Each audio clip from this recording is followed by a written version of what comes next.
허리 어깨 무릎 목 쌩쌩 자세.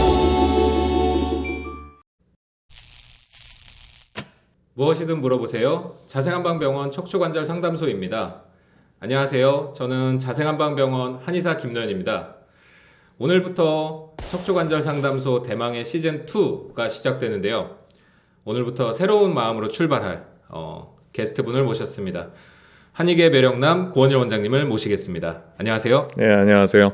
저 자생한방병원에서 근무하고 있는 한의사 고원일이라고 합니다. 네, 시즌2 시작을 이제 영상으로 찾아뵙게 됐는데요. 이렇게 훌륭한 비주얼을 가진 원장님과 함께해서 영광으로 생각하겠습니다. 악플 달리는 소리가 들립니다. 듣지 않으니까 저희 척추관절 상담소 출연을 그렇게 강력히 원하셨었다고요? 네네, 저희가 이제 근골격계, 척추관절 질환과 관련된 건강 상식, 유용한 정보들 같이 나누고 싶은 마음에 출연하게 되어서 너무 기쁜 마음입니다. 네, 든든합니다. 그럼 오늘 준비된 사연부터 한번 시작해 볼까요? 한번 소개해 주시죠. 네. 자, 안녕하세요. 저는 50대 주부입니다. 나이가 들면서 무릎에 관절염이 생기더니 요즘 따라 점점 더 통증이 심해지는 것 같아요. 유난히 활동적인 걸 좋아해서 젊을 때부터 등산이나 운동을 즐겨 했는데 그러면 관절이 더 튼튼해야 하는 거 아닌가요?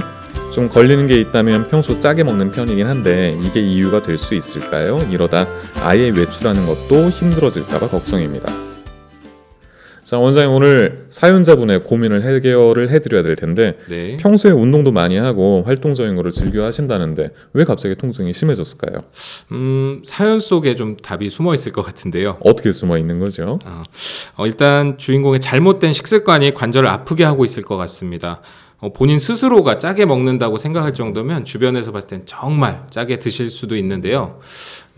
보통 우리가 짜게 먹는 것과 관절이 무슨 관련이 있을까 궁금해 하실 것 같은데 일단 나트륨의 섭취가 많으면은 우리 뼈를 구성하는 칼슘의 흡수를 방해하기 때문에 관절의 약화를 불러올 수가 있습니다. 네, 그 소금의 이제 과다 섭취가 칼슘 이런 흡수를 방해할 수도 있고요. 또 몸 상태가 전반적으로 염증이 일어나기 쉬운 쪽으로 이제 바뀌게 돼서 사람에 따라서는 증상이 더 심하게 나타난다든가 하는 수가 있고 보통 일반적인 분들 같은 경우에는 하루 2,300mg 아니면 고혈압 환자분들이나 나이가 많으신 분들 같은 경우에는 하루 1,500mg 그 정도의 소금을 섭취하도록 저희가 권유를 하고 있습니다. 그렇죠. 그렇게 미리그램으로 하면은 좀 어느 정도 양인지 감이 안 잡히실 것 같은데 제가 오기 전에 라면에 있는 나트륨 함량을 봤더니 한 봉지에 1,700mg이더라고요. 아까 말씀해 주신 1,500보다 더 많은 양인데요.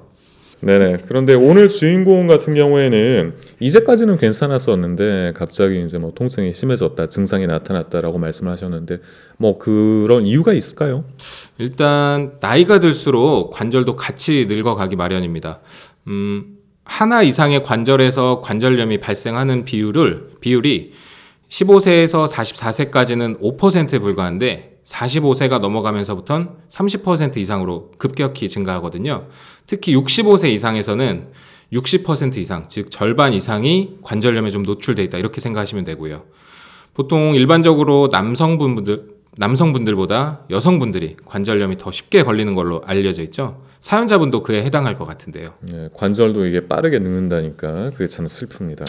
저희가 관절염이라고 이제 흔하게 얘기를 하지만은 저희가 관절염은 관절과 관련된 다양한 질환을 통칭하는 용어고요. 저희가 제일 많이 접하는 경우는 골관절염이라고 얘기를 하고 거기에 더불어서 류마티스성 관절염이나 통풍 이렇게 다양한 병리 기전을 가진 질환들이 다 따로 있습니다.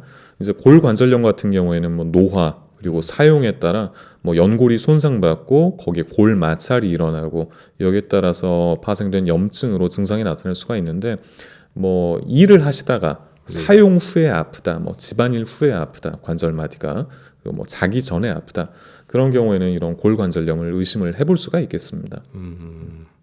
네, 그래서 관절염 때문에 내원하신 분들께는 어떤 치료법을 권하시겠습니까? 일반적으로는 일단 식단 관리와 함께 적절한 치료법을 병행해야 되는데요. 통증 관리를 위해서 증상 완화 치료법으로는 침이라든지 약침, 한약 등을 좀 처방해드리고 있고요.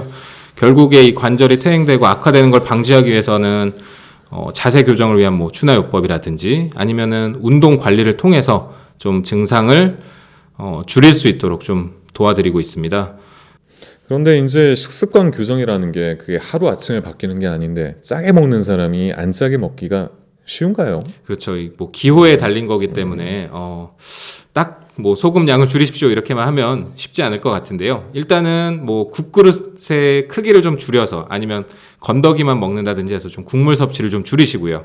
두 번째로는 짠맛에 익숙해져 있다 보니까 좀 싱겁게 드신 게 힘드시면 뭐 향신료, 뭐 후추라든지 강황 같은 좀 향신료를 이용한다든지 아니면 마늘이나 양파 같은 좀 향이 나는 채소들을 이용해서 요리하시면은 조금 더 짠맛에서 좀 그런 벗어나기가 좀 쉽지 않을까 생각이 듭니다. 네네. 그리고 이제 식습관 얘기하다 보니까 생각이 나는 게 보통 뭐 도가니탕 이런 게 무릎에 네. 좋다고 해서 많이들 드시지 않습니까? 그렇죠. 어른분들이 많이 관절 안 좋은 분들은 도가니 많이 먹으라고 하시죠. 근데 이제 실제 연구 결과를 보면은 저희가 콜라겐 섭취랑 그런 뭐 골관절염이랑 그렇게 뚜렷하게 뭐 좋다 나쁘다 그렇게 결론적인 뭐 보고가 나오지는 않고 있고요.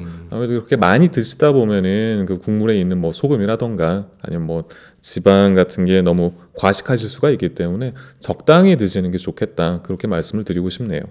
그렇죠. 뭐 자주 섭취하는 경우는 뭐 고지방, 고칼로리, 또 고염분에 오히려 노출될 수 있으니까 조심하시고 항상 무기질이 풍부한 과일과 채소를 병행하시는 거를 항상 추천드리고 있죠. 네, 그리고 이제 오늘 사연자 분께서는 운동을 즐겨 하신다고 말씀을 하셨는데 이제 적절한 수준의 뭐 신체 활동을 유지하는 게 굉장히 중요합니다.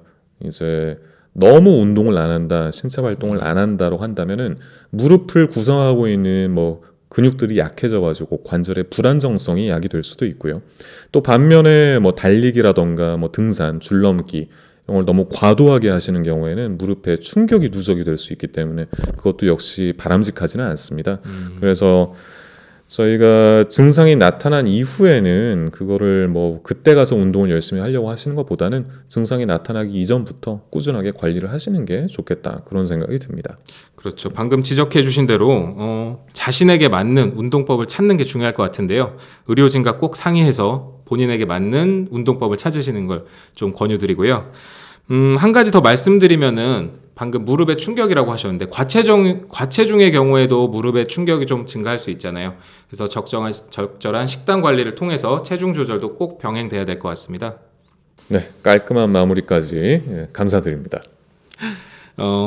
오늘 첫 시간을 저와 함께 같이 하게 됐는데요. 오늘 소감이 좀 어떠셨나요? 네, 아무래도 무릎 같은 경우에는 체중을 그대로 부하 이제 짊어지는 관절이기 때문에 저희가 안 쓰고 살 수도 없고요. 문제가 생기게 된다면 그때부터는 여러 가지 이제 힘든 상황들이 되기 때문에 증상이 나타나기 전부터 꾸준하게 관리하고 건강하게 사주셨으면 좋겠습니다.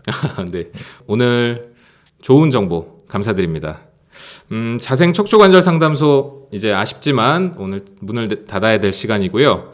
오늘 알찬 정보를 얻으셨다면 화면에 보이시는 하트를 꼭 눌러주시기 바랍니다.